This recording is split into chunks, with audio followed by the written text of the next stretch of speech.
Bismillahirrahmanirrahim. Assalamualaikum warahmatullahi wabarakatuh. Nama saya Said Abdurrahman, NPM 2012 12303, Fakultas Tarbiyah Prodi Pendidikan Agama Islam. Di sini saya akan menyampaikan kesimpulan materi yang sudah disampaikan oleh Ibu Mustalatimah MPD, yaitu kesantunan berbahasa, keterampilan berbicara, keterampilan membaca, dan keterampilan menyimak. Untuk mempersingkat waktu, kita mau saja ke penarikan kesimpulan yang pertama, yaitu kesantunan berbahasa. Kesantunan berhubungan erat dengan etika atau perilaku dalam kehidupan sehari-hari. Sedangkan berbahasa tentu saja berhubungan dengan komunikasi atau berkomunikasi.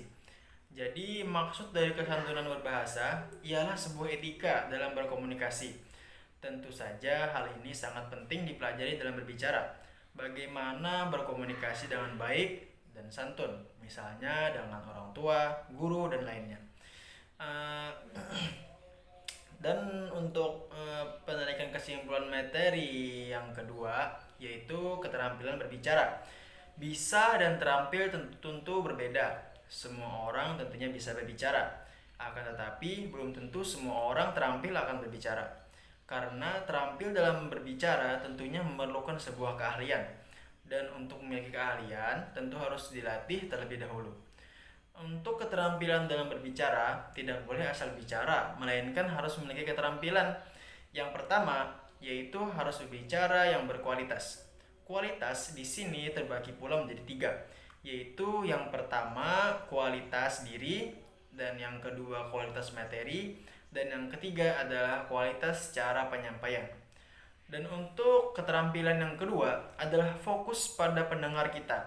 Jadi yang harus kita ketahui terlebih dahulu adalah bahwa setiap pendengar memiliki tipe yang berbeda-beda, seperti pendengar yang visual, pendengar yang logika, dan ada juga tipe orang yang emosional maupun yang imajinatif. Dengan tipe yang berbeda-beda tersebut, seorang pembicara harus bisa memahami setiap karakter untuk bisa memuaskan pendengar yang berbeda-beda tersebut. Dan kemudian, keterampilan yang ketiga adalah menguasai proses, yang pada intinya adalah sebelum berbicara, alangkah baiknya menguasai dahulu bahasa-bahasa yang tidak kita mengerti, untuk menghindari daripada salah penempatan atau salah arti, karena itu sangat fatal sekali. Untuk pembahasan atau penarikan kesimpulan yang ketiga, yaitu dari materi keterampilan membaca. Seperti yang saya sebutkan sebelumnya, bisa dan terampil itu berbeda. Ada teknik-teknik yang harus dilakukan agar seseorang bisa terampil dalam membaca.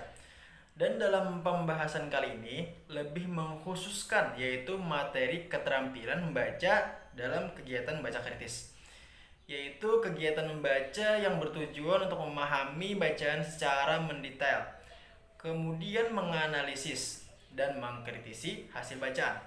Dalam membaca kritis, ada teknik yang dapat digunakan dan disingkat dengan nama SQ3R. SQ3R sendiri merupakan singkatan dari S adalah survey, Q adalah question, R yang pertama adalah read, R yang kedua adalah reset, dan R yang ketiga adalah review. Dan masuki penarikan kesimpulan untuk pembahasan daripada materi yang terakhir, yaitu keterampilan menyimak. Nah, adapun keterampilan menyimak ini dapat dikatakan keterampilan sentral dari 4 keterampilan berbahasa. Dengan menjadi penyimak yang baik, biasanya akan menjadikan dia sebagai penulis yang baik, akan menjadikan dia sebagai pembaca yang baik, dan akan menjadikan dia sebagai pembicara yang baik pula. Karena yang namanya menyimak adalah sebuah kegiatan pikiran. Dan kegiatan pikiran tidak hanya melihat saja ataupun mendengarkan saja, tetapi ada proses yang harus dilakukan yang mana berkaitan dengan hal-hal yang ada dalam sebuah proses menyimak. Adapun proses menyimak ada 5 tahapan yang harus dilalui oleh seorang penyimak yang baik. Tahap yang pertama adalah mendengar, tahap yang kedua adalah memahami, tahapan yang ketiga adalah menginterpretasi, tahapan yang keempat adalah menilai, dan tahapan yang kelima adalah memberikan respon atau menanggapi. Dari 5 tahapan di atas dapat kita mengambil kesimpulan pada tiap tahapan, yaitu pada tahap pertama mendengar, yaitu berfokus pada apa yang ingin disimak. Kemudian yang kedua adalah memahami, yaitu mengartikan setiap kata atau tuturan yang dituturkan oleh orang tersebut. Kemudian tahapan yang ketiga adalah menginterpretasi, yaitu menafsirkan atau memaknai maksud atau arti yang lebih jauh dari kalimat yang dituturkan. Kemudian tahapan yang keempat adalah memberikan nilai atau memberikan penilaian, yaitu mengevaluasi atau menyimpulkan maksud yang dituturkan. Dan tahapan yang terakhir ialah menanggapi, yaitu memberikan respon atau memberikan tanggapan atas apa yang disimpulkan dari apa yang sudah disimak. Keterampilan menyimak ini merupakan sesuatu yang penting sekali untuk dipahami, karena jikalau salah menyimak dapat mengakibatkan gagal paham. Dan hal ini sering terjadi dikarenakan gagal dalam proses menyimak tersebut. Nah, proses menyimak tadi ada 5 tahapan. Akan saya ulangi sekali lagi, yaitu yang pertama adalah mendengar, yang kedua adalah memahami, yang ketiga adalah menginterpretasi atau menafsirkan, tahapan yang keempat adalah menilai, dan yang kelima adalah memberikan respon.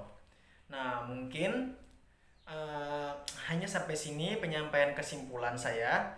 Jikalau ada salah, mohon dimaafkan, karena manusia adalah tempatnya salah dan lupa. Sekian dari saya. Terima kasih. Wassalamualaikum warahmatullahi wabarakatuh.